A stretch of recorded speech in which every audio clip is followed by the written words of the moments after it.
Doctor BR Ambedkar Konaseema జిల్లా కొత్తపేట నియోజకవర్గం రావులపాలెం మండలం ఈతకోట గ్రామంలో పిల్లల పట్ల తల్లిదండ్రులు శ్రద్ధ వహించి కంటికి రెప్పలా జాగ్రత్తలు తీసుకోవాలని కొత్తపేట డీఎస్పీ సుంకర మురళీమోహన్ అన్నారు. మండల పరిధిలోని ఈతకోట గ్రామంలో గురువారం నాడు జిల్లా ప్రజా పరిషత్ ఉన్నత పాఠశాలలో రావులపాలెం పోలీసు వారు ఈతకోట గ్రామ పంచాయతీ వారి ఆధ్వర్యంలో విద్యార్థుల తల్లిదండ్రులకు పలు విషయాలపై అవగాహన సదస్సును ఏర్పాటు చేశారు. ఈ సదస్సుకు కొత్తపేట డీఎస్పీ సుంకర మురళీమోహన్ ముఖ్య అతిథిగా విచ్చేసి విద్యార్థుల తల్లిదండ్రులకు అవగాహన కల్పించారు. ఈ సందర్భంగా ఆయన మాట్లాడుతూ ప్రస్తుతం సమాజంలో జరుగుతున్న సైబర్ నేరగాళ్ల పట్ల అప్రమత్తంగా ఉండాలన్నారు. ఫోన్ యాప్లు, ఇన్స్టాగ్రామ్, ఆన్లైన్లలో మోసాలు చేస్తున్న అజ్ఞాత వ్యక్తుల వల్ల పడకూడదన్నారు. ఇదే పనిగా కొంతమంది వ్యక్తులు అమాయక ప్రజలను మభ్యపెట్టి మోసాలకు పాల్పడుతున్నారని, మద్యం, గంజాయి, మత్తుకు బానిసలవుతున్నారని, ఇటువంటి వ్యక్తులపై అప్రమత్తంగా ఉండి పోలీసులకు సమాచారం ఇవ్వాలన్నారు. పిల్లలు బయటకు వెళ్లి ఏం చేస్తున్నారో తల్లిదండ్రులు చూసుకుంటూ ఉండాలని కోరారు. సెల్ ఫోన్లు చెడు మార్గానికి కాకుండా మంచికి వినియోగించుకోవాలన్నారు. విద్యార్థులు అటు మీ జీవితాలు బాగుండాలని కోరుకునే తల్లిదండ్రుల మాటలను, ఇటు భవిష్యత్తు తీర్చిదిద్దే ఉపాధ్యాయుల మాటలను గౌరవించాలన్నారు. ఆన్లైన్ గంజాయి, క్రికెట్ బెట్టింగ్, ర్యాగింగ్, జూదం, నేరాలు వంటి వాటికి దూరంగా ఉండాలని అవగాహన కల్పించారు. అటువంటి వాటికి ఎవరైనా పాల్పడితే కఠిన చర్యలు తప్పవన్నారు.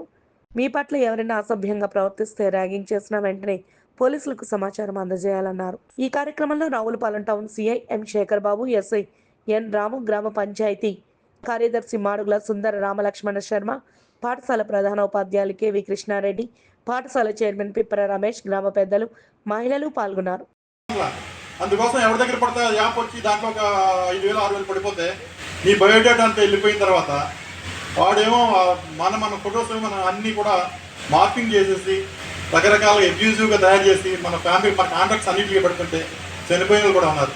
ఇటువంటి పట్ల అజాగ్రత్తగా ఉండొద్దు, మీరు జాగ్రత్తగా ఉండండి.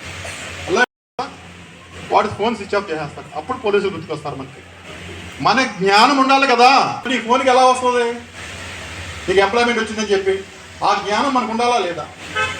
అలాగే లోన్ యాప్స్ కూడా అంతే. లోన్ యాప్స్ కూడా మీరు అందరికీ తెలుసు ఎక్కడి వరకు వెళ్ళిపోయిందో. వాడెవడో మనకి ఎందుకు ఇచ్చేస్తాడమ్మా ఊరికిన డబ్బులు? ఇదేమో దేశ సేవ. సైబర్ ఫ్రాడ్స్ అన్నీ చేస్తున్నారు. ఇవో రకరకాల క్లిక్స్ వస్తాయి. మీ పిల్లలు చదువుకుని ఉద్యోగం కోసం వెయిట్ చేస్తూ ఉంటే ఒక లింక్ వస్తూ ఉంటుంది. మీకు ఒక జాబ్ వచ్చింది, వర్క్ ఫ్రమ్ హోమ్, 50,000 రూపాయల శాలరీ అని. అది మనం క్లిక్ చేస్తాం. క్లిక్ చేస్తే వాడు మళ్ళీ ఇంకోటితో చెప్తాడు, నీకు జాబ్ రావాలంటే ఒక 5,000 అకౌంట్లో పలానా అకౌంట్ నెంబర్కి వేయమని చెప్పి. అది వేసిన తర్వాత ఇంకో 10,000 వేయమంటాడు. మనం కాదు స్టార్ట్ చేసిన తర్వాత వెనక రాలేం. ఒక యాప్ ప్రాణం పోతే ఒక కుటుంబం వీధిని పడిపోతుంది. ఆ మనిషి యొక్క భార్య, పిల్లలు, తల్లి, తండ్రి, మొత్తం ఒక 10 మంది ఫ్యామిలీ అతని మీద బ్రతుకుతుంటే కంప్లీట్ వాళ్ళంతా రోజుని పడతారు. ఆ తప్పు ఎవరిదైనా కానివ్వండి. అవతల కూడా డ్రైవ్ చేసే వాళ్ళు కూడా అలాగే ఉండాలి. మీరు ఎప్పుడు సగం నువ్వు లేకపోతే అర్ధనారీశ్వరుడిని, శివపార్వతం తలిచి ఆయన చెప్పుకోవడం ఆయన సినిమాల్లో చూడటమే తప్పించి వాస్తవికత వచ్చేటప్పటికి చాలా వేరేగా ఉంటుంది. అందుకోసమే ప్రభుత్వం అధికారులు కూడా చాలా ఆలోచించి ఒక శక్తి యాప్, మళ్ళీ ఈ గవర్నమెంట్ ఒక శక్తి యాప్ స్టార్ట్ చేసింది. అవన్నీ అప్లోడ్ చేస్తున్నారు. తల్లి చేయించండి అందరికి, తల్లిదండ్రులకి, పిల్లలకి కూడా. సెల్ ఫోన్ ఇవ్వడం తప్పు కాదు, కానీ దాన్ని యూసేజే తప్పు. ఇచ్చిన తర్వాత దాన్ని మనం మానిటరింగ్ చేయలేకపోవడం తప్పు. అక్కడ ఖచ్చితంగా దేవతలు తిరుగుతారు అనేసి. మరి ఇక్కడ స్త్రీని గౌరవిస్తున్నామా మనం?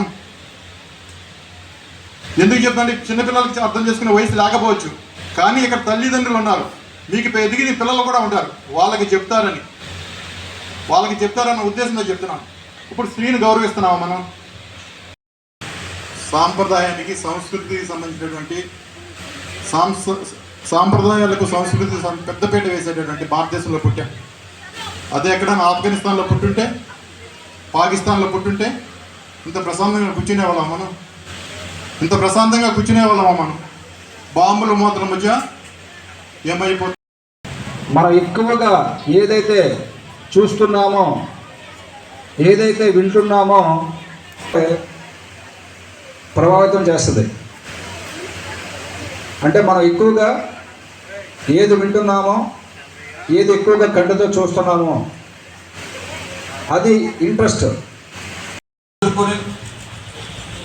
ఆనాటి కాంపిటేటివ్ ఫీల్డ్లో పోటీలు పడి ప్రభుత్వ ఉద్యోగాలు పొంది తక్కువైపోతుంది. అంటే అవగాహన మొదటగా స్కూల్స్ కంటే ముందుగా మన కుటుంబ వ్యవస్థలోనే, అంటే కుటుంబాలలోనే ఉత్తమమైన స్థితిలోకి వాళ్ళు ఎదిగితే తద్వారా దేశమే గర్వించదగిన వ్యక్తులుగా మారుతారు. ఇలా మారాలంటే మొదటగా జాగ్రత్త వహించాలి అని వద్దు వద్దు వద్దు అంటూ ప్రతి విషయంలో వాళ్ళని మేలుకొలుపుతుండేవారు. అయితే ఈ ఉమ్మడి వ్యవస్థ, కుటుంబ వ్యవస్థ అనేది